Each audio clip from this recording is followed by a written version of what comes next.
They say the human mind can hide any truth if the illusion of civility is strong enough, but what happens when that illusion rots from the inside, when the chandeliers, the marble halls, and the polished silverware are only a mask for a private hell? On May 23, 1901, in the French city of Poitiers, a letter arrived at the Attorney General's office. It was unsigned, no name, no seal, only trembling ink that read, "I have the honor to inform you of an exceptionally serious occurrence. In the home of Madame Monnier, a woman has been locked away for 25 years, kept in filth, half-starved, living in appalling conditions." It was the kind of claim that polite society was built to dismiss. After all, the Monnier family were not commoners. They were pillars of the French bourgeois elite, a family of law, intellect, and grace. To suggest that a monster might live behind their manicured shutters was absurd, and yet something in the phrasing, its cold precision, its refusal of drama, carried the weight of truth. When police arrived that afternoon, the mansion loomed like a fossil of old France. The windows above were boarded shut, sealed for decades, neighbors whispered. Inside, servants stood rigid, pale, pretending ignorance. Madame Louise Monnier, the widow matriarch, received the officers with brittle politeness. But when they demanded access to the upper rooms, her mask cracked for just an instant. A flicker of fear, quickly swallowed by arrogance. Then came the sound. Hammer against wood. Rusted nails pried from their sockets. As sunlight burst into the darkened room, an odor flooded the air, so thick with decay that even seasoned officers staggered back. Inside, on a mattress of straw blackened by years of waste, lay a figure that was more skeleton than woman, her hair matted, her skin a parchment stretched over bone. When light touched her face, she screamed, not from pain, but from blindness. 25 years without sunlight had made her eyes roar to existence itself. Her name was Blanche Monnier, once called La Belle de Poitiers. Now she was barely 55 pounds of living silence. This is not folklore. This is not myth. This is the moment France looked at one of its proudest families and saw the demon that respectability had hidden in plain sight.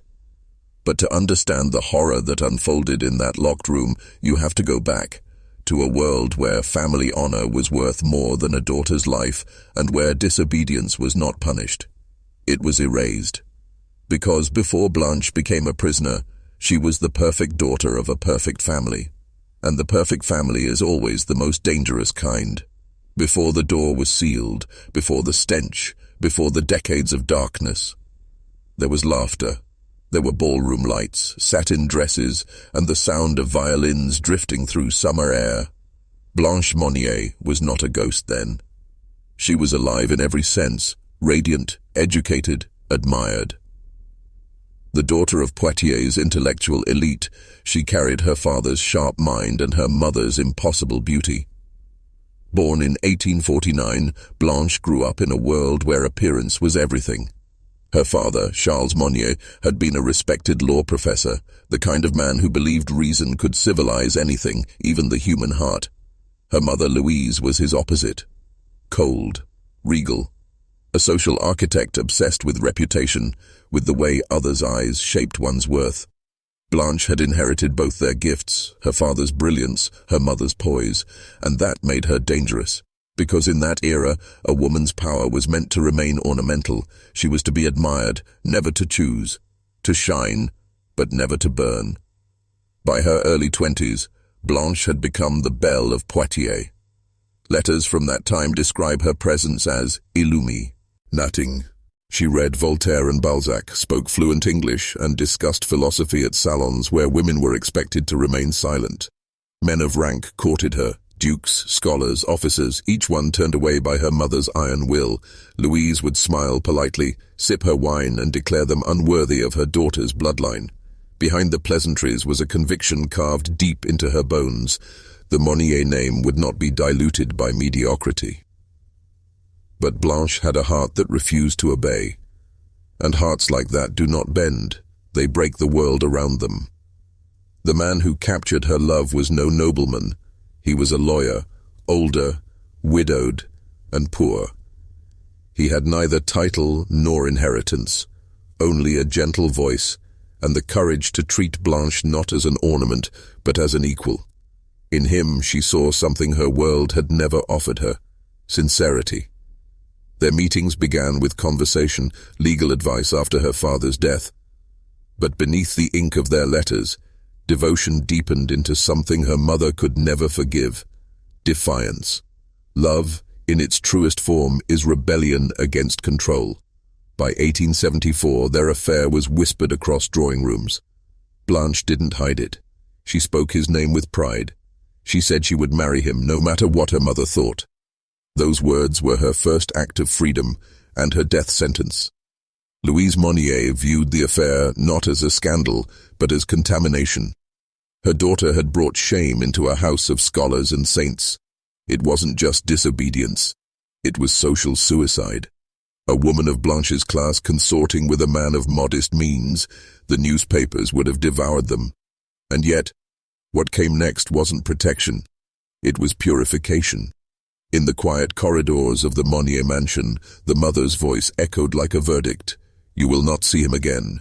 You will forget him, or you will face the consequences." Blanche refused, composed, unflinching.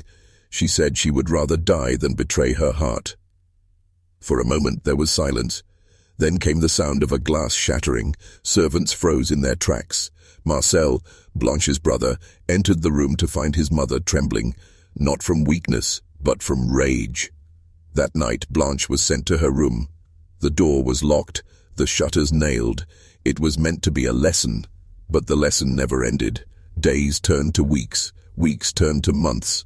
Her lover's letters went unanswered, intercepted by Louise herself. He stood outside the mansion gates, waiting for hours until servants told him Blanche had fallen ill. Then she had gone to Paris, they said. Then to a convent. Then she had died. Each lie buried her deeper. Each silence sealed her away. Upstairs, Blanche screamed. She begged her brother to intervene, to remember that he too was her blood. But Marcel was ambitious, climbing through the ranks of French politics, his mother's influence his only lifeline. To question her was to lose everything.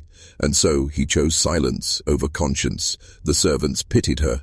Some left food at her door, trembling as they heard her sobbing. Others turned away, whispering prayers under their breath. They told themselves she was mad, that this was treatment, not punishment. It's easier to serve evil when it wears the language of reason. Louise began to tell guests that Blanche had suffered a nervous collapse, that she was being treated privately for her condition. And society, ever obedient to appearances, nodded politely and moved on. Because the truth was too ugly for their refined minds. Blanche Monnier had become a prisoner in her own home. And the lock that held her wasn't iron, it was reputation. Imagine it. The same hands that once brushed her hair in girlhood now barred her from the sun. The same voice that once called her ma chère enfant now reduced her to silence. Every mother says she wants to protect her child, but protection in its darkest form is possession, and possession, when left unchecked, always becomes imprisonment. Years passed. The world changed, but the room upstairs never did. The boards stayed nailed. The air grew heavy. The laughter that once filled the halls became memory. And downstairs Madame Monnier continued to host luncheons for the city's elite. She smiled, she gossiped, she attended church in the finest lace, and all the while her daughter, her flesh and blood, rotted above her, alive but forgotten. That is how evil hides in plain sight, not in monsters with claws, but in mothers with perfect manners. Now tell me this. If a woman can vanish inside her own house for 25 years, what else has the world learned to ignore? For the first few days, Blanche counted the hours. She traced the shape of sunlight as it seeped beneath the doorframe. She whispered to herself, "It's only punishment. A few days, perhaps a week." But the days thickened, the light vanished, and silence became her only companion. At first there was resistance. She shouted until her voice cracked, slammed her fists against the door until her knuckles split. Servants heard. They paused outside her room, trembling with the weight of indecision. But no one answered. When she screamed her mother's name, the only reply was the measured sound of footsteps, slow, deliberate, unbothered, fading down the marble hall. By the second week, Blanche began to talk to herself. She recited poetry to remember the shape of her voice. She replayed memories like hymns, her father's laughter, her lover's letters, the rustle of her dress at summer gatherings. But every day those memories grew duller, like paint fading in sunlight she would never see again. Louise Monnier called it discipline. She told the servants that her daughter had lost her mind, that confinement was a mercy, and when curiosity stirred among neighbors, she spoke with calm authority. Blanche has taken ill. The doctors recommend isolation. That was all it took. No one questioned a woman of her standing. Downstairs, the Monnier mansion pulsed with the rituals of respectability. Silver polished, curtains drawn, flowers refreshed. From the street, it looked immaculate. Proof that evil can live inside elegance and leave no stain visible to the world. Upstairs, Blanche began to decay. The room was barely 8 feet wide. The windows, nailed and sealed, allowed no air to move. Food came in the same way as silence, without words. A plate slid through the door once a day, followed by a basin of water, and sometimes a brief glance from a trembling maid too afraid to speak. When the seasons changed, Blanche knew only by the temperature of her own suffering. Summers were suffocating. Winters bit her fingers until her nails cracked. The only constant was the smell. A sour mix of waste, sweat, and despair that clung to her skin until she could no longer tell where her body ended and the rot began. But cruelty, when disguised as order, does not see itself as cruelty. Madame Monnier told herself she was saving her daughter's soul. "Better the body suffer," she once said to a servant, "than the name be ruined." Imagine that. A philosophy born in aristocratic halls, refined through tea and lace, then weaponized into a theology of control. This is the true nature of institutional evil. It convinces itself it's virtuous. Marcel Monnier, the dutiful son, continued his rise through society. He became a lawyer, a politician, a man of principle. People praised his speeches about honor, duty, and justice. But upstairs, behind the nailed door of his own home, his sister whispered his name through cracked lips, waiting for a brother who would never come. Sometimes she would hear voices below, the clinking of glasses, the laughter of guests, and for a brief moment she would believe she could join them again. She would rise, trembling, drag herself to the door, and knock softly. Nothing. Years blurred, her skin bruised at the slightest touch. Her hair fell out in clumps. Her mind began to splinter, reality leaking away through cracks of loneliness. They say a person deprived of light begins to forget their own shape. Blanche forgot hers. One servant later confessed that when she brought food, Blanche would sometimes crawl toward the door, whispering, "Is it day or night?" The servant never answered. To do so would mean dismissal, perhaps worse. In the Monnier house, pity was treason. Louise's justifications grew elaborate with time. She told priests that Blanche had become possessed by moral fever. She told guests that her daughter had chosen a life of seclusion, a penance for her sins. And everyone believed her because no one wanted to know the truth. Society protects its monsters when they wear silk. Blanche became a secret everyone knew but refused to see. The neighbors noticed the shutters never opened. They noticed the smell in the summer air, faint but undeniable. They heard the muffled sounds at night. And yet, silence. Always silence. Because silence is the oldest currency of power. It buys comfort for the complicit and suffering for the innocent. Years passed. 10, 15, 20. Blanche's lover died long before her discovery.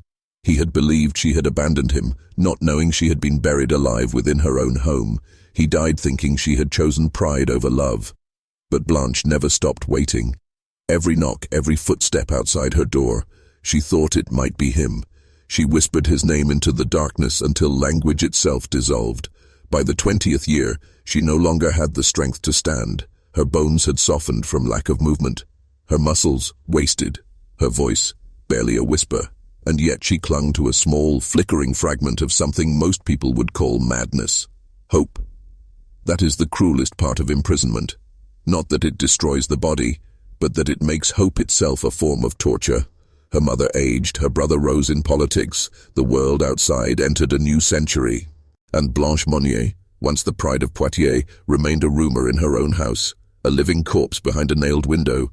You might ask yourself, how could this last 25 years? How could a whole city ignore the smell, the whispers, the lies? Because evil doesn't survive in darkness. It survives in decorum, and every time someone looked away, they hammered another nail into Blanche's coffin. There are prisons built of stone, and there are prisons built of silence. Blanche Monnier lived in the latter, one constructed not by strangers, but by those who claimed to love her. By the 25th year, the world outside had moved on. The Monnier name still carried prestige. Madame Louise Monnier was now an old woman, her once elegant posture stiffened by age, her once regal face hardened into something brittle and lifeless. She attended Mass every Sunday, confessed her sins in whispers that never reached the truth, and came home to a mansion haunted by her own denial. She told herself Blanche was too delicate for the world. She said confinement was protection. She said she was doing God's work, but deep down she must have known. She wasn't protecting her daughter's purity. She was protecting her own image. Marcel Monnier had long accepted the arrangement. He was now a respected figure in politics, articulate, admired and lauded for his morality. Yet every night he returned to a home where his sister's cries still echoed faintly through the walls. Perhaps he heard them. Perhaps over the years he learned not to. That's what silence does. It trains you to coexist with horror as if it's normal. The servants had aged too. Some left the house with secrets locked behind trembling lips. Others stayed, their consciences eroded by fear and routine. Once, a maid told a priest that she believed something unholy was happening inside the Monnier residence. The priest advised her to pray for the family and not interfere. So she didn't. But evil always leaves traces, even when the guilty bury them under lace and respectability. By the dawn of the new century, rumors began to spread. The air around the Monnier home carried an odor no perfume could disguise. Neighbors complained of a foul smell on warm days. Like rot, one woman said. Still, no one acted. Not the priests, not the police, not the politicians. Until one day, a letter arrived. It was unsigned, written in hurried, uneven ink, but with a clarity that cut through decades of deceit. It read, "I have the honor to inform you of an exceptionally serious occurrence. In the home of Madame Monnier in Poitiers, a woman has been locked up for 25 years, kept in filth, half-starved, and living in appalling conditions." There was no threat, no emotion, just truth, and that made it terrifying. At the courthouse, officials read it aloud. Some laughed. It sounded too grotesque to be real. Others frowned. Because whoever wrote it knew too much. The handwriting suggested urgency, even guilt. Someone close to the Monnier family. Perhaps a servant who could no longer bear their silence. Investigators debated for hours. Could it be slander? A trick from political rivals of Marcel Monnier? Or was it the kind of horror that France preferred not to believe existed among its nobility? In the end, one prosecutor spoke a line that would echo through the ages. "If this is false, we waste an hour. If it is true, we save a life." That afternoon, officers marched to 21 Rue de la Visitation, the Monnier residence. The air was heavy with curiosity. Neighbors peeked from behind curtains. For the first time in a generation, the gates of that immaculate mansion creaked open not for guests, but for justice. Inside, the police demanded to see every room. The servants froze, exchanging silent glances.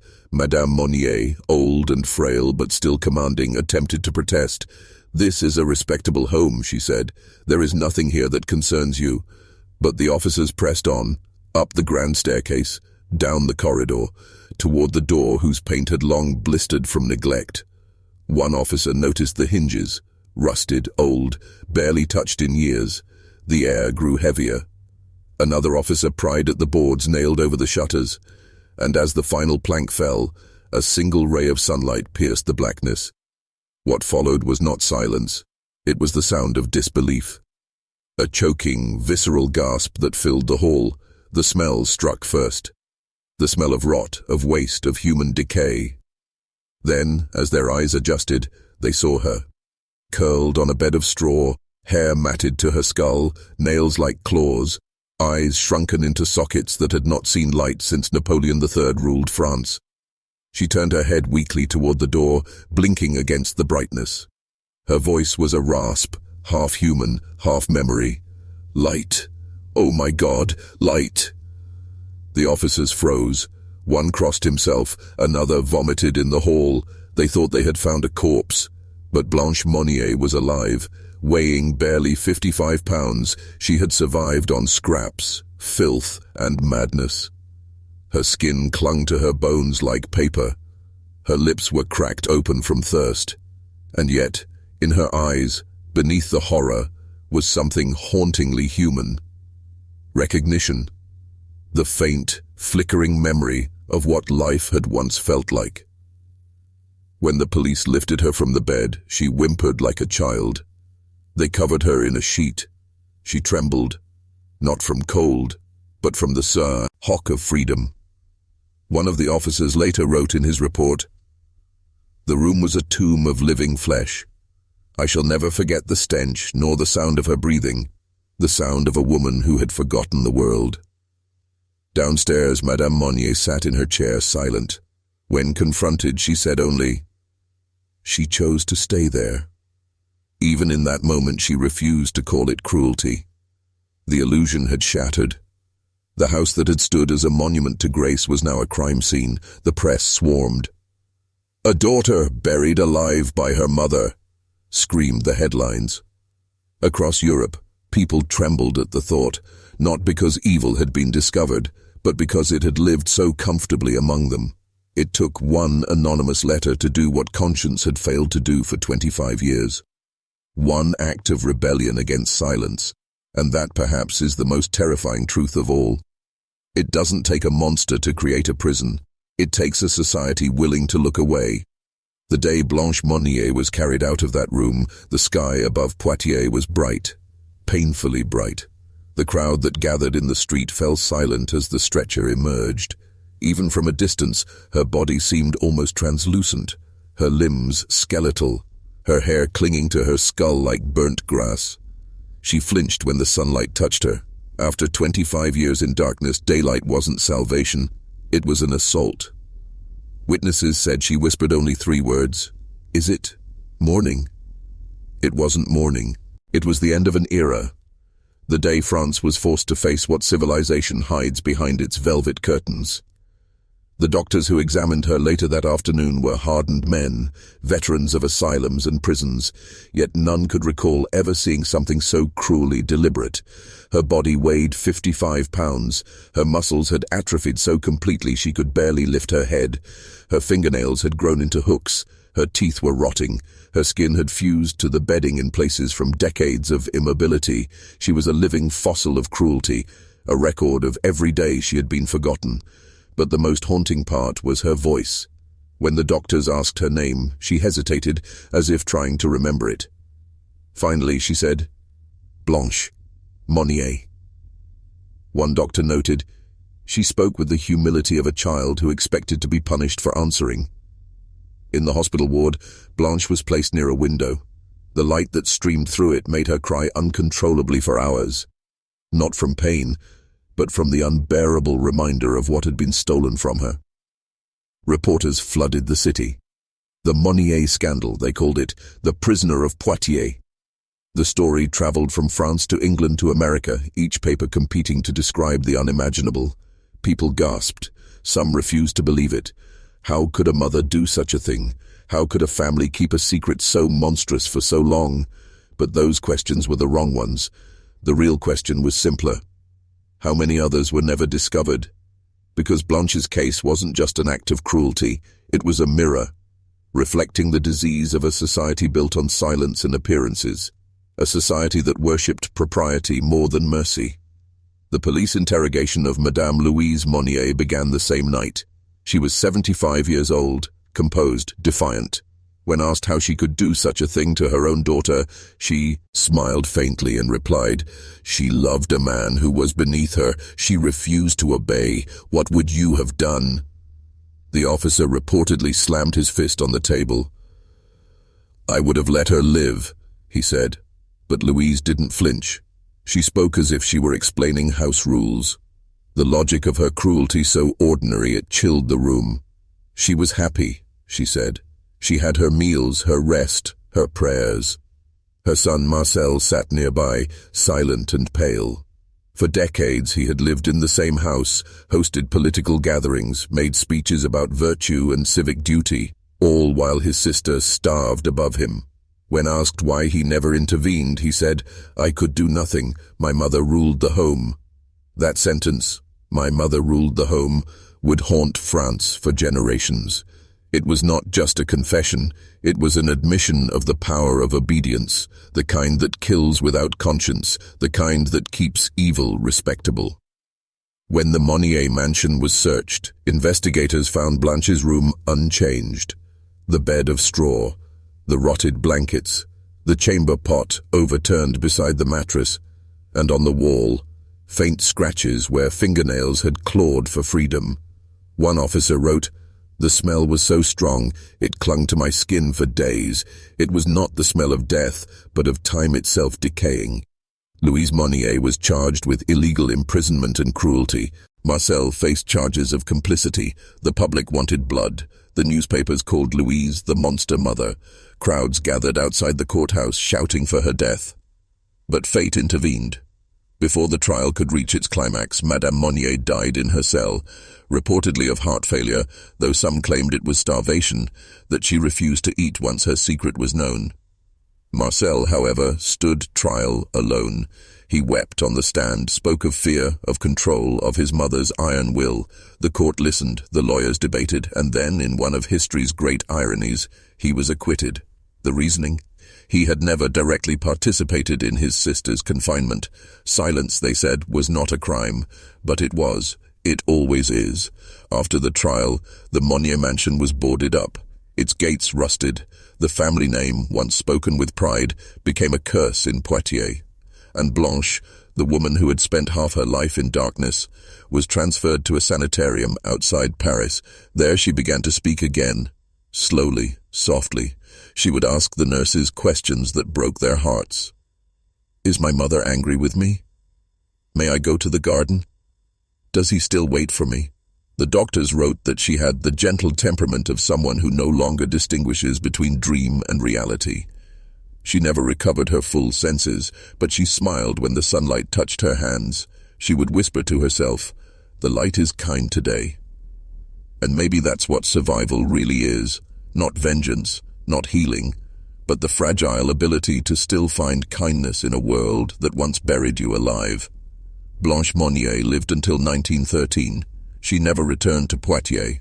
When she died, the nurses said her face looked peaceful, almost childlike, as if the final darkness was a mercy she had long been waiting for. But the story of Blanche Monnier is not just a tragedy, it's a revelation, the truth that evil doesn't always scream. Sometimes it whispers through the voice of a mother, sometimes it smiles through lace gloves, sometimes it prays while its victim starves above, and the question it leaves behind is one every man must face. What silence are you protecting right now that might one day be called evil? Every era believes it's too civilized for barbarity. That's the first delusion. France, in 1901, considered itself the pinnacle of culture, the land of enlightenment, intellect, and art. Yet beneath its velvet salons and moral sermons lay the same sickness that has always haunted humanity, the worship of appearances and the fear of scandal greater than the fear of sin. Blanche Monnier's story didn't just happen within that system, it was born from it. Let's peel back the surface. Why did no one act? Not the neighbors who smelled decay, not the servants who carried trays into hell, not the politicians who toasted Marcel Monnier at banquets, not the priests who blessed the family pew every Sunday. Because the real power wasn't held by the Monniers. It was held by the illusion that respectability equals righteousness. Louise Monnier embodied that illusion. Her cruelty wasn't random. It was methodical, ideological. She believed virtue was something you enforced, not something you lived. Her entire life was a performance, and she ruled her family like an actress trapped inside her own script. In her mind, there were two kinds of sin: the ones society could see and the ones it couldn't, and the second category didn't count. So when her daughter defied her, when Blanche dared to love beneath her station, Louise didn't see a young woman. She saw contamination. She saw the social death of her family, the erosion of everything she believed kept her superior to the masses, and she acted accordingly. She didn't imprison her daughter out of hatred. She did it out of faith, the kind of faith that turns obedience into damnation. You see, this is what makes evil endure. It rarely knows it's evil. If Louise had been born in a peasant hut, she might have beaten her daughter and been condemned by the town. But she was born in silk, and silk sanitizes everything. Her manners were perfect. Her voice never raised. Her cruelty was quiet, composed, polite. That's what made it lethal. Now think of Marcel, the brother who did nothing. His case is the more universal one, isn't it? Because he was not driven by hatred, nor ideology, nor madness. He was driven by cowardice, the most common ingredient in human tragedy. He wasn't blind. He chose blindness. Because truth threatens comfort, and comfort always wins. And so, the lawyer who spoke of justice let injustice rot above him for a quarter of a century. When people ask how the world allowed it, the answer is simple. Every level of society participated. The neighbors who whispered but stayed quiet, the servants who pitied but obeyed, the priest who prayed but never intervened, the politicians who smiled but never asked questions. Each silence was a brick. Together they built the wall of her prison. That's the uncomfortable truth. Evil isn't sustained by monsters. It's sustained by normal people with priorities, and those priorities, reputation, obedience, comfort, fear, are the same ones that govern every institution on Earth. Blanche's case wasn't unique, it was merely exposed. Think of how many times you've heard of horrors revealed after decades.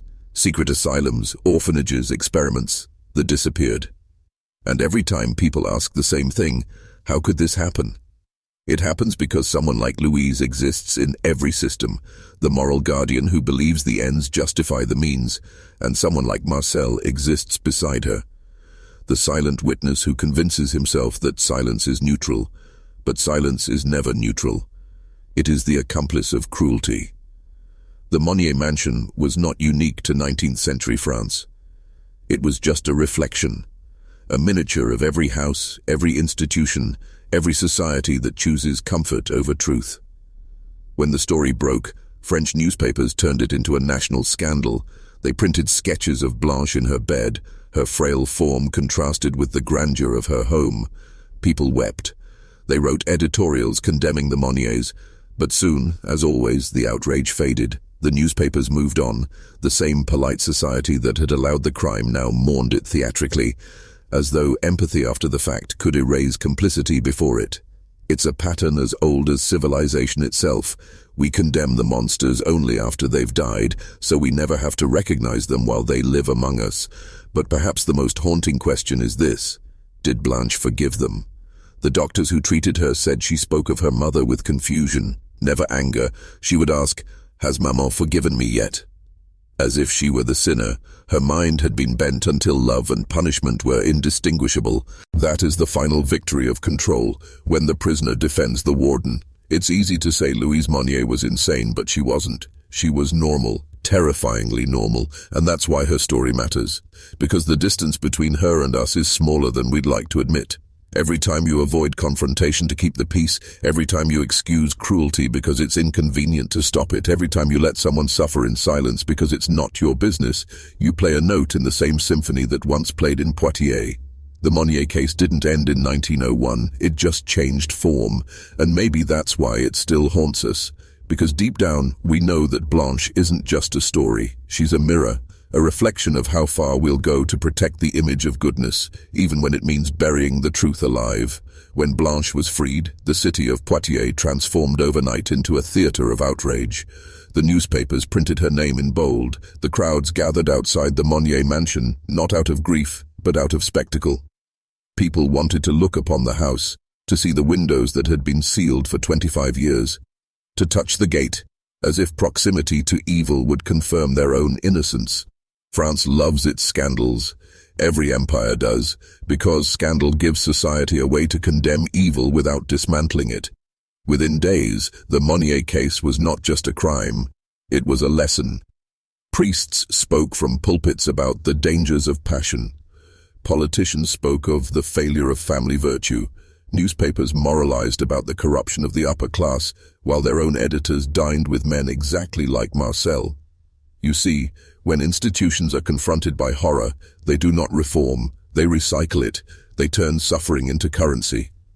In the weeks that followed Blanche's discovery, the French press became an engine of controlled outrage. They painted Louise as the ultimate villain, the mad mother of Poitiers, and the rest of society as innocent bystanders shocked by her depravity. The narrative was perfect. Evil had been isolated to one house, one family, one woman.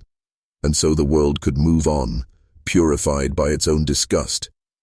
But that disgust was a disguise, because beneath it lay the same sickness that had built Blanche's prison, the worship of image, the addiction to hierarchy, the comfort of obedience. The church condemned Louise publicly, yet privately whispered that her intentions were misguided but moral. They called it maternal madness, a term that excused cruelty under the pretense of love. It was easier that way, to label it as insanity, not ideology. Because if it was ideology, then the church itself would stand accused. The courts too performed their dance. They demanded justice for Blanche, but not too much. They needed to protect the illusion of law as sacred. So they made Marcel a victim of influence rather than an accomplice of silence. His trial was swift, his tears were convincing. And when the verdict came, acquittal, France sighed in relief. Justice had spoken, the system had worked, and Blanche's suffering could now be archived. But make no mistake, justice had not spoken. Justice had been staged. Because no one in power wanted the truth, that Blanche's imprisonment was not an isolated tragedy, but a symptom of a social disease.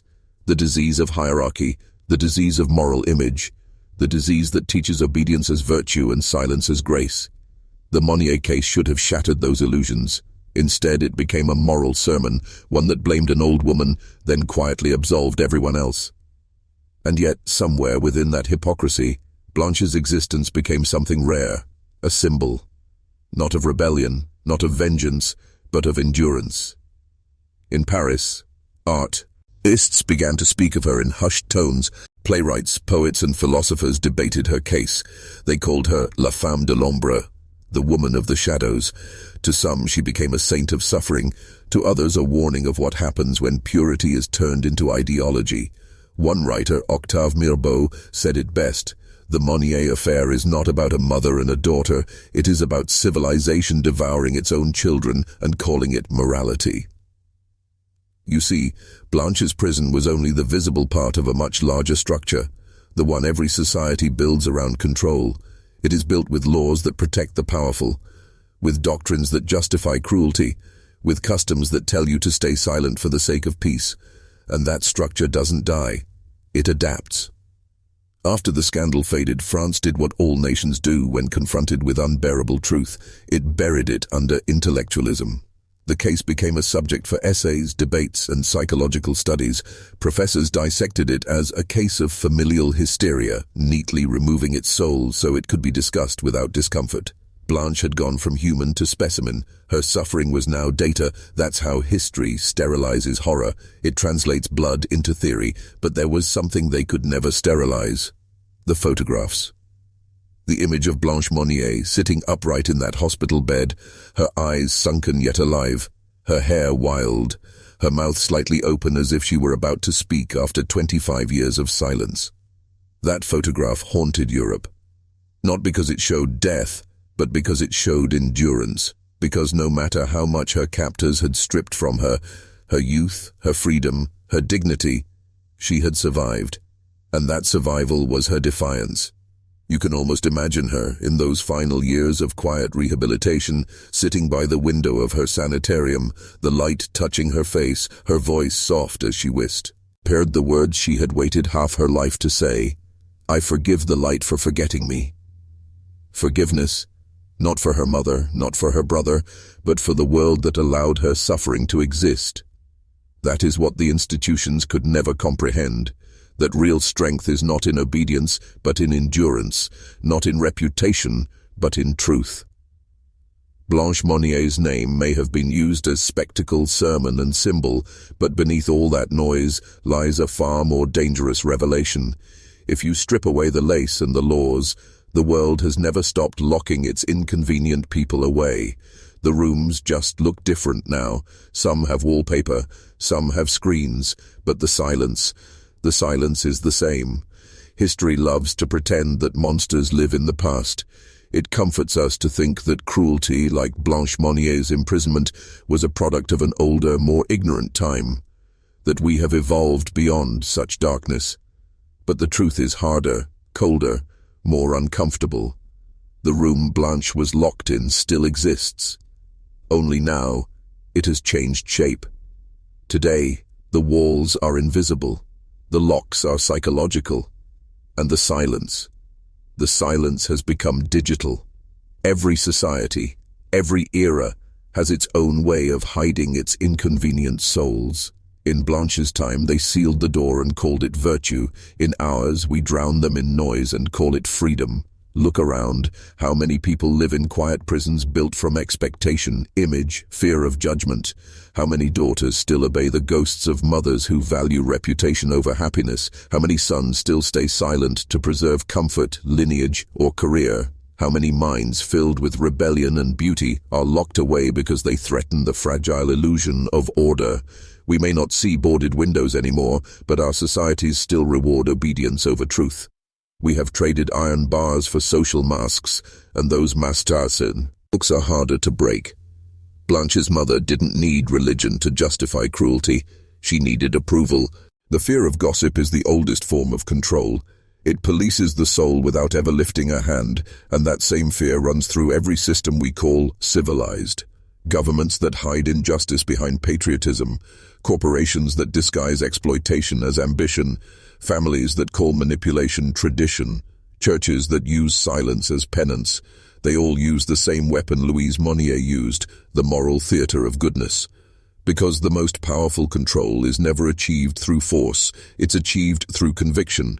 When the prisoner believes the chains are moral, they stop fighting. That's the horror at the heart of Blanche's story. She didn't just lose freedom, she lost the concept of it.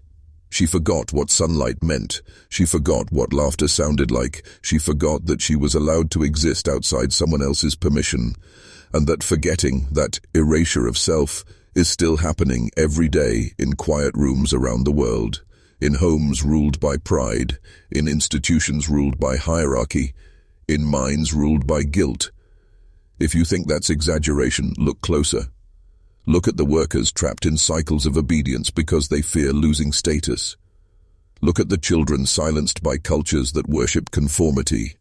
Look at the way we all participate, not by committing evil, but by tolerating it when it wears the right clothes. That's what made Louise untouchable. Her cruelty looked respectable, and in that respectability, she found absolution. Modern society operates on the same principle. It sanctifies appearances. It teaches you to perform decency rather than live it. And the cost of that performance is the slow starvation of authenticity, the same kind of starvation that consumed Blanche, but spiritual instead of physical. If you strip the Monnier mansion down to its essence, it wasn't just a home. It was a microcosm of civilization. A powerful matriarch guarding the illusion of order. A silent brother preserving hierarchy. Servants obeying out of fear. A victim locked away so the image could survive. Now expand that pattern to the scale of a nation, and you begin to understand the blueprint of control. Because the House of Monnier was not unique. It was a mirror. And that mirror still hangs over us. We live in a culture that punishes defiance and rewards silence, the same formula that made Blanche invisible. We are told that success means conformity, that peace means obedience, that truth is dangerous and comfort is sacred, and we believe it because rebellion is painful and silence is easy. But if Blanche's story teaches anything, it is this. Every silence is a decision. Every obedience is a surrender. And every time we choose reputation over truth, we nail another window shut. The world didn't learn from Blanche Monnier, it just evolved its cruelty. Now we imprison the soul instead of the body. We isolate through shame, through ridicule, through the subtle violence of social judgment. We punish those who love differently, think differently, speak differently, all while claiming moral superiority. That is the genius of modern control. It no longer looks like tyranny. It looks like consensus. It no longer smells like rot. It smells like order, but order built on fear is still rot, just perfumed. And if you listen closely, through the hum of our daily rituals, you can still hear echoes of Blanche's voice. The whisper of a woman who dared to choose love over image and paid with her life. She is not calling for pity, she is calling for recognition. Because as long as men remain silent to preserve peace, as long as mothers weaponize morality to enforce obedience, as long as institutions value image over truth, her story isn't history, it's prophecy. And every one of us lives one decision away from becoming either Blanche or her jailer. There's a moment in every empire's life when control becomes invisible, when the chains no longer need to be forced, because the people begin to polish them themselves. That's when power reaches perfection. That's when obedience becomes identity. After Blanche, the illusion learned how to hide better. It learned that you don't need to lock a door to keep someone from escaping. You just need to convince them that there's nowhere else to go. Look at our world now. We are surrounded by invisible rooms. They're made of social pressure, algorithms, status, guilt and fear. We call them careers, communities, traditions, expectations. Each one whispers the same phrase Louise Monnier whispered into her daughter's soul: "This is for your own good." That's the modern evolution of cruelty. It no longer declares itself. It masquerades as protection, stability, safety.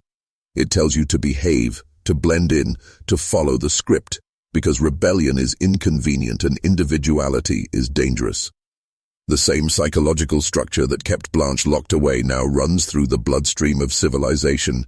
It's in the schools that reward memorization over imagination, in the corporations that praise loyalty over conscience, in the religions that demand belief before inquiry. It is the architecture of obedience, refined, mechanized, and exported to every level of human life. And here's the real trick. They no longer need a matriarch like Louise Monnier. Now we police ourselves. We censor our own thoughts to fit the collective voice. We bury our real desires under should and must. We silence our doubts because the price of truth is isolation. And so we live in digital rooms of performance, curating our pain into something aesthetically acceptable. We are taught to fear judgment more than injustice. We are told that comfort is success and control is safety. And like Blanche, we learn to confuse love with approval. That's how power survives, by convincing you that obedience is love, that silence is peace, that surrender is maturity. Blanche's tragedy is not ancient, it's eternal. It's the story of every human being who has traded truth for belonging. In her, we see the anatomy of submission. First comes control, then comes justification, then comes forgetfulness. 25 years in darkness does not begin with a locked door. It begins with the decision to stop asking why. That's how tyranny starts. In families, in nations, in minds. Not with violence, but with exhaustion. Not with threats, but with logic. Not with monsters, but with good people doing what's expected. Louise Monnier wasn't a witch. She was the perfect citizen. She followed the social code, upheld her family's reputation, obeyed every rule that made her respectable. She was civilization at its finest. And that's the horror. Because the worst evils are never committed by villains. They are committed by those who believe they are righteous. Every generation creates its own version of Blanche Monnier, a symbol of what happens when morality replaces empathy. And every generation buries that symbol under distraction and denial. But truth has a strange way of resurfacing. It seeps through time like light through cracks. And when it reaches those who can see it, it awakens something dangerous. Awareness. Awareness is not peace. It's disillusionment. It's the painful realization that comfort has been your cage all along. It's the moment you realize you've been trained to decorate your own confinement. That's what this story demands, not sympathy, but confrontation. You must ask yourself, who built my walls? Who benefits from my silence? Because if you trace the blueprint of control far enough, you'll find that it always leads back to one simple mechanism: fear. Fear of judgment, fear of loss, fear of being alone. Blanche's door was made of wood, ours are made of fear, but the key is the same. Truth, spoken aloud. That's why they discourage honesty. That's why they punish those who question. Because once a person speaks truth, even softly, the architecture of illusion begins to crack. And the most dangerous person in any system is the one who refuses to be quiet. When the police found Blanche, she weighed less than 55 pounds, but even in that broken body she possessed something greater than all her captors combined. Endurance. She survived without purpose, without hope, without sunlight, because the human soul is stronger than its cage. That is what they fear. That is why systems of control exist, to break that endurance, to convince you that submission is safety. But you have a choice. You always did. You can remain inside your invisible room, polishing your reputation, guarding your comfort. Or you can break the silence and face the sunlight, even if it blinds you at first. It won't be gentle. It never is. Truth burns at first light, but in that burning, you become free. And once you've seen what lies beyond the shutters, you can never unsee it. So I ask you this, not as a story but as a mirror. What part of you have you locked away to keep the illusion alive? Because if you can answer that honestly, then Blanche Monnier didn't suffer in vain. They say when the officers opened the shutters that day, the first sunlight that touched Blanche Monnier's face didn't just fall into a room, it fell across centuries of silence. It pierced through every polite drawing room, every dinner table built on unspoken cruelty, every quiet church where appearance mattered more than mercy. That light wasn't mercy. It was judgment. It judged a family, yes, but it also judged a world that creates women like Blanche and mothers like Louise. A world that teaches obedience before thought, silence before truth, appearance before soul. For 25 years, Blanche sat in the dark, believing that her suffering was deserved, that her mother was protecting her from sin, that her pain had meaning. That's the most insidious power control ever has. When it convinces you that the cage is divine, and maybe you think you'd never fall for something like that, but you already have. Every time you stayed quiet when you knew something was wrong. Every time you chose to belong rather than be honest. Every time you pretended to be smaller so others would feel comfortable. You built a little room inside yourself, a tiny, invisible cell, and locked the truest part of you inside. That is the inheritance of civilization. We all carry the Monnier house somewhere in our blood. The shutters just look different now. They're made of routine, of distraction, of curated images and moral theater. We call it order, we call it maturity, we call it being realistic. But what it really is the same fear that ruled that house on Rue de la Visitation. The fear of being seen as wrong, the fear of being different, the fear of stepping into the light. Louise Monnier didn't invent that fear, she perfected it. She was the high priestess of control. She understood that society doesn't need violence to imprison people, it just needs them to care more about what others think than what is true, and that's the machine you still live in, a system that rewards obedience, punishes authenticity, and calls the resulting silence peace. But here's the forbidden truth. You were never meant to be peaceful. You were meant to be awake, because the light that blinded Blanche wasn't punishment.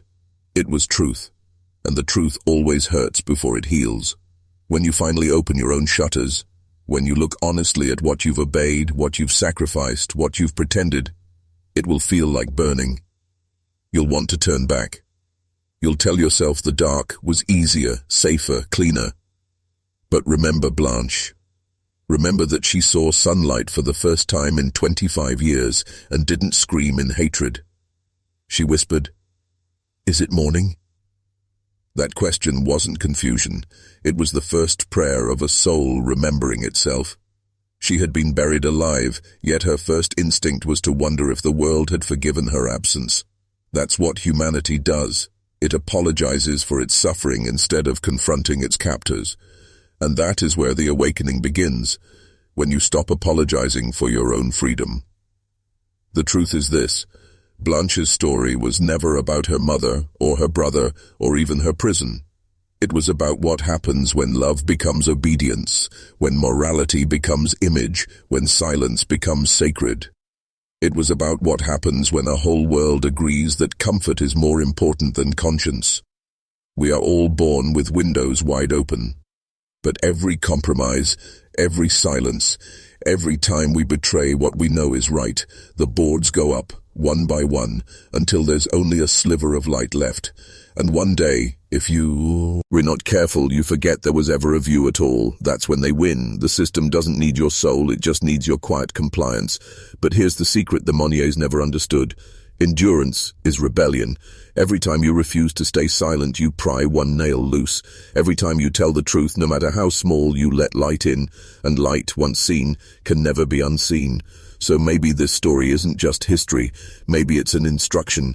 Maybe Blanche Monnier didn't live in vain. Maybe her 25 years in the dark were the price one soul paid so that others might recognize the cages they live in. Her mother died defending her illusion. Her brother died defending his reputation. But Blanche, the prisoner, died free. Because in the end, she saw what they never could. That sunlight is not the enemy and silence is not virtue. So now it's your turn. Look at your life, your beliefs, your routines, your loyalties. Ask yourself, who benefits from your silence? Who taught you that peace was worth more than truth? And who nailed your shutters shut while telling you it was love? Because when you start asking those questions, really asking, you'll hear the same sound that echoed through Poitiers in 1901. The sound of nails coming loose, the sound of light breaking through wood, the sound of a soul remembering itself. And that sound, that first breath of truth, is the beginning of every revolution. So open the shutters. Step into the light. Let the world call you defiant, dangerous, difficult, because they only call people dangerous when they can no longer control them. That's how you know you're finally free.